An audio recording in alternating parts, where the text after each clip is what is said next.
여러분 안녕하십니까? 요즘 금융시장은 에브리띵 랠리가 주춤한 모습입니다. 증시는 급등락을 반복하고 금과 가상자산 가격은 급락하고 있습니다. 오늘은 금융시장 소식부터 전해드리겠습니다. 미국발 악재에 국내 증시도 직격탄을 맞았습니다.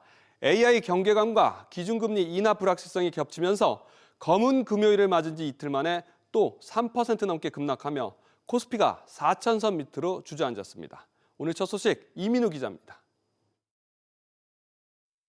인공지능 AI 거품론이 다시 불거지자 반도체 대형주인 삼성전자와 SK하이닉스는 각각 3%, 6% 가까이 떨어졌습니다. 다가오는 엔비디아의 실적 발표를 앞두고 경계감이 확산되자 미국 AI 주식들이 된서리를 맞은 탓입니다. AI 관련해서 버블론이 아직은 좀 진정이 되지 못하고 있는 상황들에다가 빅테크들의 GDS 프리미엄, 부도 위험 자체가 상승폭을 좀 기록하면서 신용에 대한 우려가 좀 제기된 부분들이 있고요. 엔비디아 실적이 일단은 AI 과열론과 관련돼서 좀 중요한 분수령이 될 수도 있는 부분들이 있는 것 같고요. 범위를 넓혀봐도 코스피 시가총액 상위 10개 종목 중 HD 현대중공업을 빼고 일제히 하락세를 겪었습니다. 코스피는 3% 이상 떨어져 7거래일 만에 4,000선을 내주고 3,953.62로 3,950선을 턱걸이했습니다.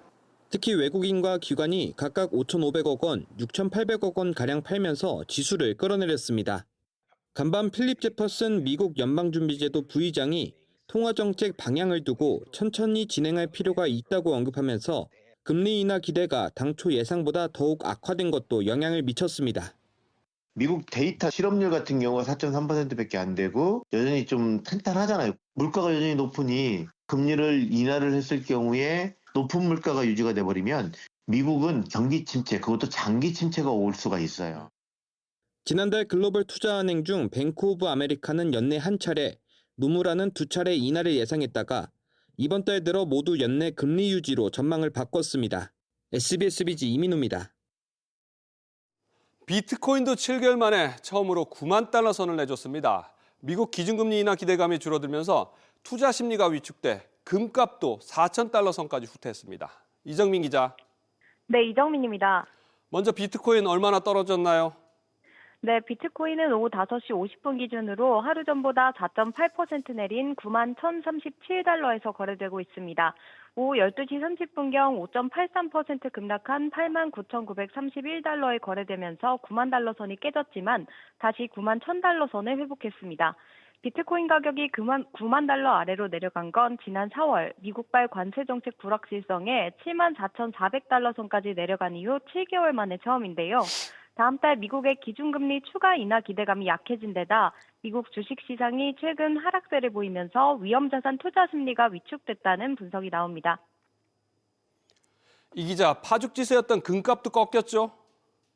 네, 금 현물 가격은 어제보다 0.3%가량 떨어진 4,030달러 선 중반에 거래되고 있습니다.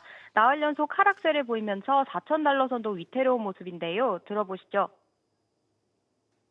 미국 셧다운 기간 동안 가계에 대해서 조사를 못했잖아요. 이번에 고용지표가 발표가 된다라고 하더라도 절반의 고용지표밖에 발표가 안 된다. 12월에 금리 인하를 할 수 있을 거냐라고 보면 회의감들이 생기다 보니까 단기적으로는 좀 변동성 재료로 좀 작용하는 것 같아요.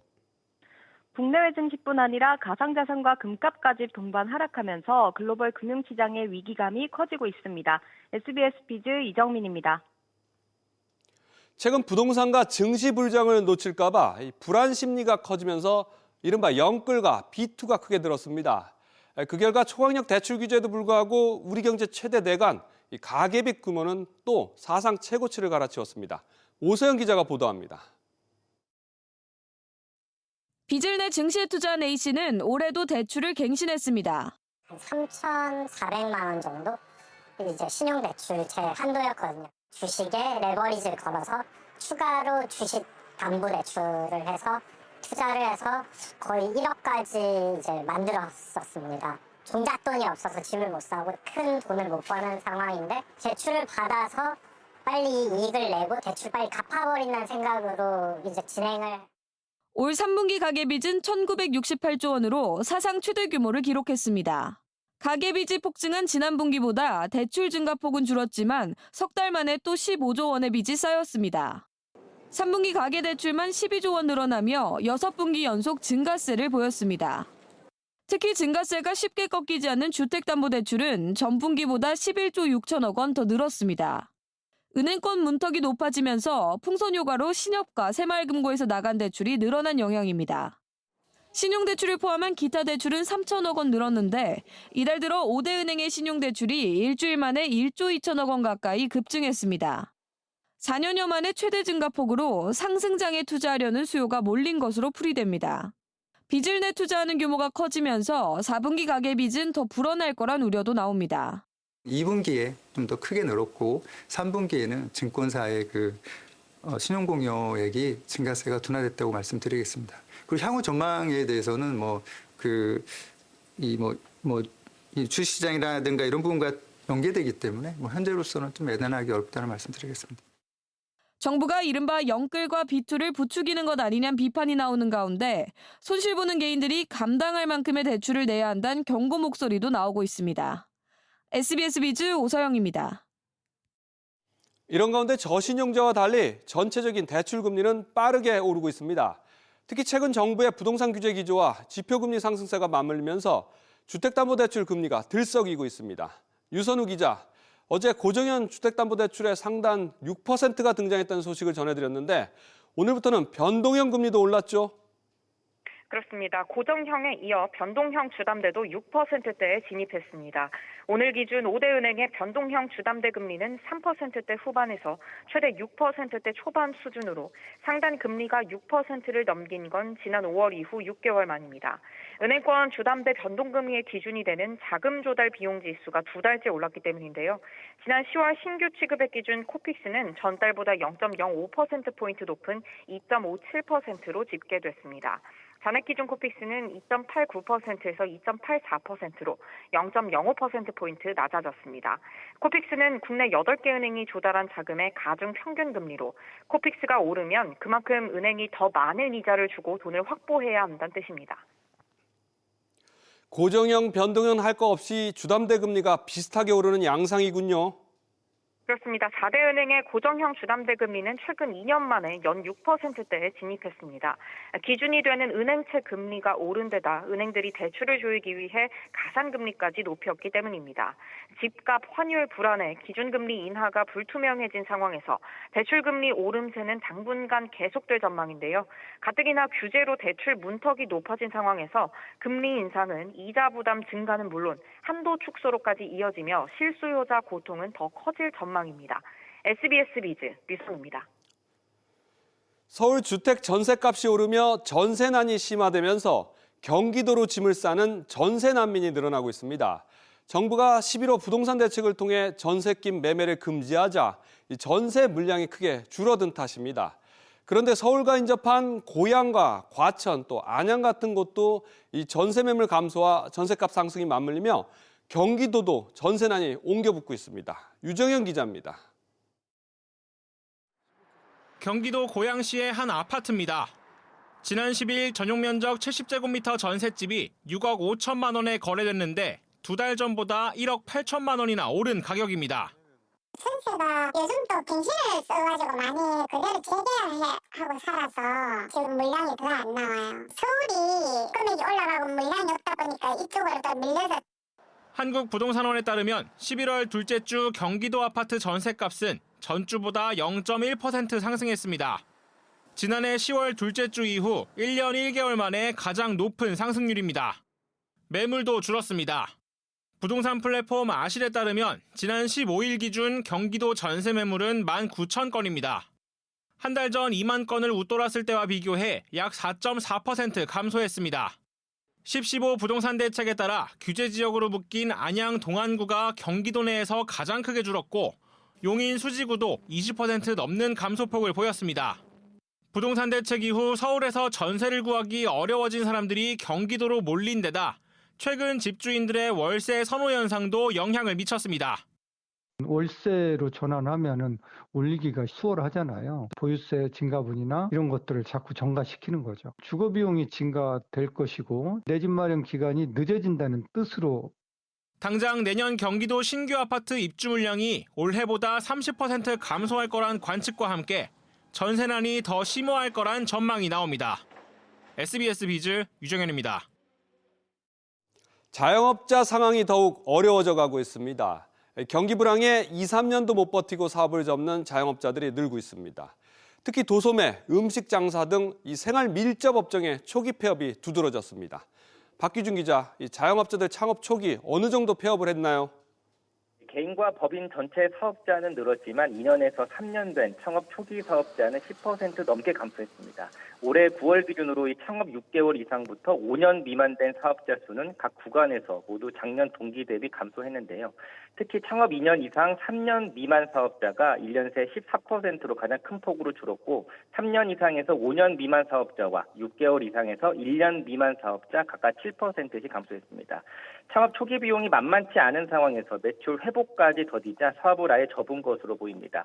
반면 창업 5년 이상부터는 창업 30년 이상까지 구간별로 최대 14% 사업자가 늘었습니다.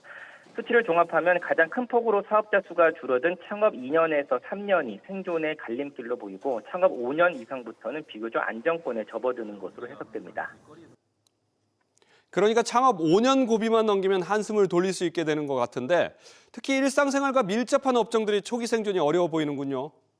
특히 생활 밀착형 업종에서 창업 초기 폐업이 두드러졌는데요. 소매업은 6개월 이상 3년 미만 사업자 전 구간에서 사업자가 감소했는데 특히 6개월 이상 1년 미만에서 14% 크게 감소했습니다. 도매업도 5년 미만 전 구간에서 사업자가 줄었습니다. 음식업도 6개월 미만, 2년 미만 구간에서 사업자가 최대 13% 감소했습니다. 다만 숙박업은 1년 미만 사업 초기에도 사업자가 더 늘어난 것으로 집계되는데요. 6개월 미만 또 6개월 이상 1년 미만 사업자 모두 1년 전보다 20% 넘게 큰 폭으로 늘었습니다. 외국인 방문객 증가에 숙박 창업 수요가 몰린 것으로 해석됩니다. SBS 비즈 박규준입니다. 상가나 단독주택은 KB 시세가 없어서 이 감정평가가 필수인데 일부 은행들이 이걸 외부가 아니라 자체 인력으로 처리하면서 업계 갈등이 커져왔다는 소식 전해드린 바 있죠. 이 정부가 올해 안에 이 개선안을 만들어서 은행의 직접 감정평가 간행을 줄이기로 했습니다. 그럼 이게 소비자들에게는 어떤 변화가 있을지 오수영 기자가 알아봤습니다. A씨는 서울 중구 대로변에 있는 1층 식당을 담보로 연 4.7% 금리에 총 7억 원을 대출받았습니다. 거래가 드문 부동산이라 실거래가가 없어서 은행은 자체 감정평가로 담보가를 10억 원이라 산정했습니다. 이런 업무는 통상 외부 감정평가 법인이 맡지만 일부 은행은 자체 고용한 평가사가 대신합니다. 감정평가사협회는 이런 방식이 불법이라며 서울 여의도 국민은행 앞에서 6주째 집회를 이어갔습니다. 감평사협회는 은행도 외부 감평을 맡겨야 한다는 법조항을 근거로 국토부에 유권 해석을 요청했고 국토부는 위법으로 판단했습니다. SBS 비즈 취재 결과 금융위도 은행의 자체 감정평가를 단계적으로 줄이는 방향으로 정리할 예정입니다. 감정평가 업계는 과대 또는 부실평가 논란을 줄이는 보완책을 마련하는 쪽으로 절충안이 마련될 전망입니다. 대출자의 경우 외부 감평이 늘어나면 처리 시간과 비용 부담이 커질 수 있다는 지적이 나옵니다. 은행권 관계자는 금리 체계에 직접적 영향은 없다면서도 건별로 외부 감평을 받을 경우 평가서에 대한 은행 내부 심사가 추가돼서 시간과 일부 비용이 늘어날 수 있다고 설명했습니다. 감평사협회는 수수료가 미미해서 차주에게 부담이 돌아갈 이유가 없다고 반박합니다. 이자를 더 받는다는 위법합니다. 대법원과 고등법원에서 법무사 설정비하고 감정평가 수수료는 은행이 부담해야 될 것이라고 법원에서 명백히. 다만 은행이 늘어난 비용을 비공개 가산금리에 간접 반영할 수 있다는 우려는 여전히 남아 있습니다. 1960년대부터 이어져 온 은행권과 감평업계의 긴 갈등이 이번 정부에서 마무리될지 주목됩니다. SBS 비즈 오수영입니다.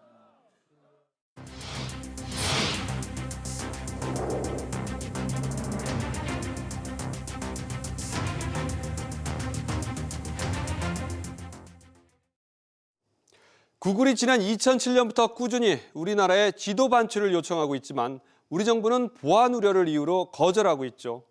그런데 이번 한미 관세 협상 이후 발표된 팩트시트로 인해서 새 국면을 맞을 수 있다는 분석이 나옵니다.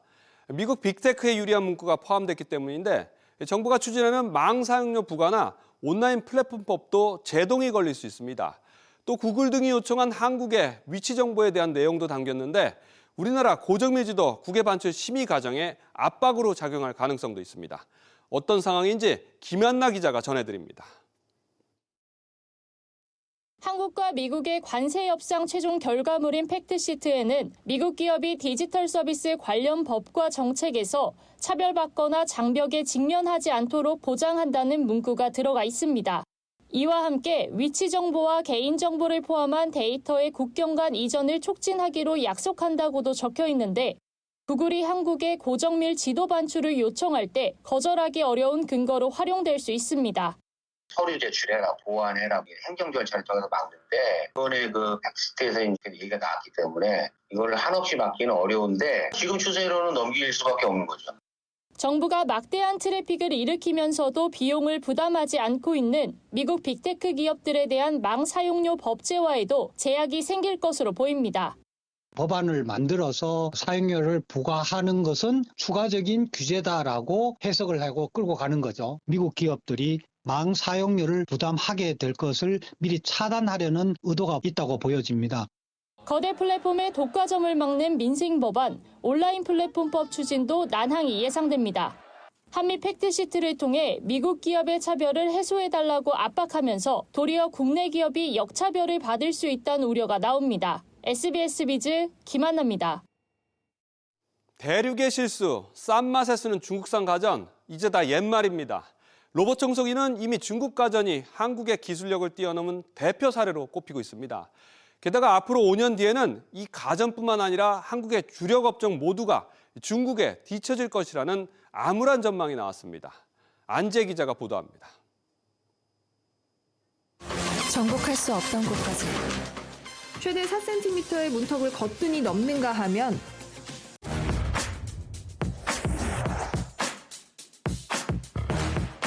전력 소모를 최소화해 최대 1000제곱미터, 약 300평 규모의 넓은 공간도 한 번에 청소를 마칠 수 있습니다.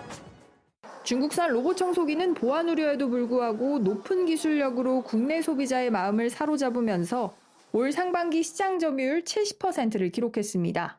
반면 삼성과 LG전자는 모두 합쳐도 점유율이 20%대에 그칩니다. 그나마 프리미엄 라인업을 내세우며 한국이 선점한 TV도 안심하기 어렵습니다. 중국 기업의 저가 물량 공세가 이어지자 지난 3분기 삼성과 LG도 일제히 판매가를 낮추며 대응했지만 중국이 한국의 강점인 프리미엄 기술력을 따라잡는다면 TV 시장의 주도권마저 내줄 수 있다는 우려가 나옵니다. 한국경제인협회가 국내 기업들을 대상으로 조사한 결과 이미 중국은 철강과 일반 기계, 2차 전지 등 5개 분야 경쟁력에서 한국을 앞질렀다는 평가가 나왔습니다. 5년 뒤에는 선박과 반도체 등 10개 주력 업종 모두에서 한국을 뒤세울 거라는 전망이 나옵니다. 중국은 10년 전 발표한 중국 제조 2025의 핵심 분야 대부분에서 이미 세계 1위 기업을 배출하는 데 성공하였습니다. 이번 조사 결과는 이러한 중국 기업의 급성장에 대한 우려가 나타난 것으로 기업들은 경쟁력 제고 과제로 대외 리스크 최소화와 핵심 인력 양성 시스템 구축, 합리적 세제와 규제 완화 등 정책적 지원을 꼽았습니다. SBS 비즈 안지입니다. 자동차 시장도 마찬가지입니다. 올해 초 국내 승용차 시장에 상륙한 중국의 전기차 회사 비야디가 가격 정력을 앞세워서 빠르게 순위를 올리고 있습니다. 다만 안전하지 않고 또 품질이 낮을 것이라는 중국차 이미지는 여전한데 이 비야디가 이를 탈피하기 위해서 기술 검증에 올인하고 있다고 합니다. 기술력이 어느 정도 수준인지 윤재 기자가 중국 현지를 다녀왔습니다. 진짜 극한이라는 단어가 어울리는 다시 한번 힘없이 아파트 10층 높이로 거대하게 솟은 모래 언덕. 28도의 아찔한 급경사를 스포츠 유틸리티 차량이 거침없이 치고 올라갑니다. 경사면 방향도 급전환하며 사막에서의 극한 주행을 재현했습니다. 다른 한켠에선 성인 키를 훌쩍 넘는 1.8m 수심에 차량이 서슴없이 입수하더니 이내 수면 위로 떠올라 유유히 물살을 가릅니다. 중국의 교통 요충지인 정저우엔 총면적 6만 5천 평 규모의 주행 성능 체험장과 더불어 최대 생산 기지인 정저우 공장도 자리하고 있습니다. 글로벌 경쟁사들을 상대로 기술력을 검증하기 위해서입니다. 韩国呢，它这个因为它的这个汽车的这个工业很发达嘛，然后同时呢，这个发达的汽车工业呢，也带来了这个消费者对于汽车的这个品质的要求和品质的追求，其实是很高的。 한국의 까다로운 정부 절차도 글로벌 자동차 시장에서 전략적인 시험대가 될 수 있다고 봤습니다.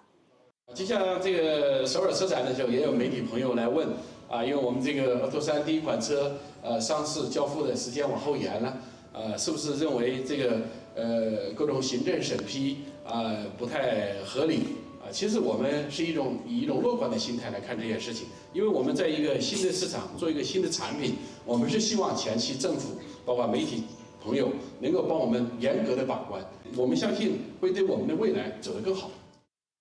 BYD는 이번 달 한국 누적 판매량이 4,000대를 넘겼다고 밝혔습니다. 한국에 들어온 수입 승용차 가운데 1년 만에 역대 최다 판매를 기록할 전망입니다.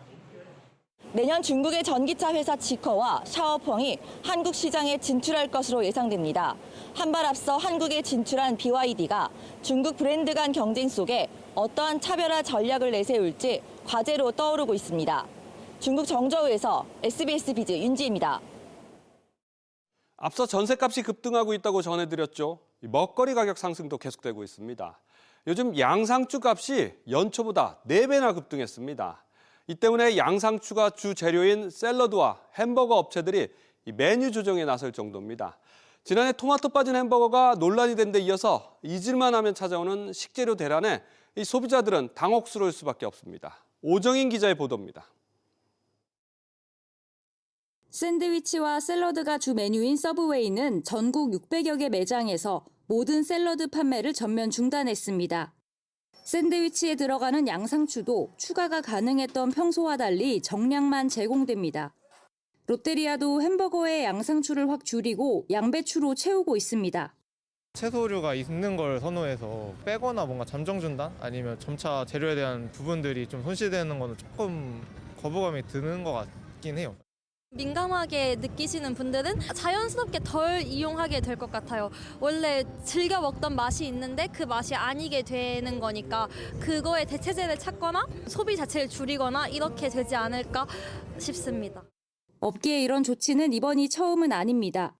앞서 토마토 빠진 햄버거 등 수급 상황에 따라 재료를 줄이거나 아예 빼는 일이 반복되고 있습니다. 양상추가 안 들어갔을 경우에는 소비자가 조금 저렴한 가격으로 맛볼 수 있게 그렇게 하는 게 하나의 또 방법이고 재료의 다양성 연구하고 실험하고 하는 작업들을 좀 적극적으로 하시면 좋겠다. 업계는 이상 기후에 따라 안정적인 공급처 다변화를 모색하고 있다는 입장이지만 재료 변경에 따른 소비자 정책도 마련해야 한다는 지적입니다. SBS 비즈 오정인입니다. 국회가 비대면 진료 앱 1위 닥터나우에 대해서 핵심 서비스를 금지하는 법안을 추진하고 있습니다. 새로운 모빌리티 플랫폼 서비스에 제동을 걸었던 타다 금지법의 후속편이라는 지적도 나옵니다. 어떤 내용인지 이정민 기자가 취재했습니다. 병원을 선택해 비대면 진료와 처방을 받고 나면 처방약 재고가 있는 인근 약국들이 뜹니다. 해당 약이 없어 이 약국 저 약국 헤맬 일이 없습니다. 많이 아픈 상황에서는 어플에서 뜨는 것만 보고서 가장 빠른 곳에 신속하게 갈 수 있으니까. 이 약이 없다고 해가지고 다른 약국으로 가야 된다고 했던 적도 있었는데 그런 경우가 없으니까 그게 편안한 것 같아요. 하지만 이 같은 일종의 약국 추천 서비스가 금지될 전망입니다. 국회 보건복지위원회는 닥터나우가 비대면 진료 플랫폼이 의약품 도매상 역할을 하며 제휴된 약국들의 우선 혜택을 주는 구조라며 이를 금지하는 약사법 개정안을 법안 소위에서 통과시켰습니다. 플랫폼 업계는 닥터나우가 지난 2022년 문을 연 이래 리베이트나 담합 같은 문제가 없었음에도 불구하고 혁신 기술과 소비자 편의에 반하는 제2의 타다금지법이라며 반발하고 있습니다. 처방이 어디에 있을 거다라고 이렇게 알려주는 그런 기능 자체까지 그거를 막을 수는 없고 불공정 거래라든지 이익을 갖다가 편취하는 어떤 서구적으로 이거를 고소 고발할 수 있으면. 국회가 비대면 진료 사업에 강도 높은 규제 도입을 추진함에 따라 비대면 진료 자체도 제동이 걸릴 것이란 우려가 나옵니다. SBS 비즈 이정민입니다. 사망보험금을 연금처럼 미리 받는 사망보험금 유동화 상품 신청자들의 월 평균 지급액이 약 40만 원인 것으로 나타났습니다. 생명보험협회는 지난달 30일부터 8영업일 동안 5개 생명보험사를 통해서 모두 605건이 접수됐고 평균 신청 연령은 65.6세라고 밝혔습니다.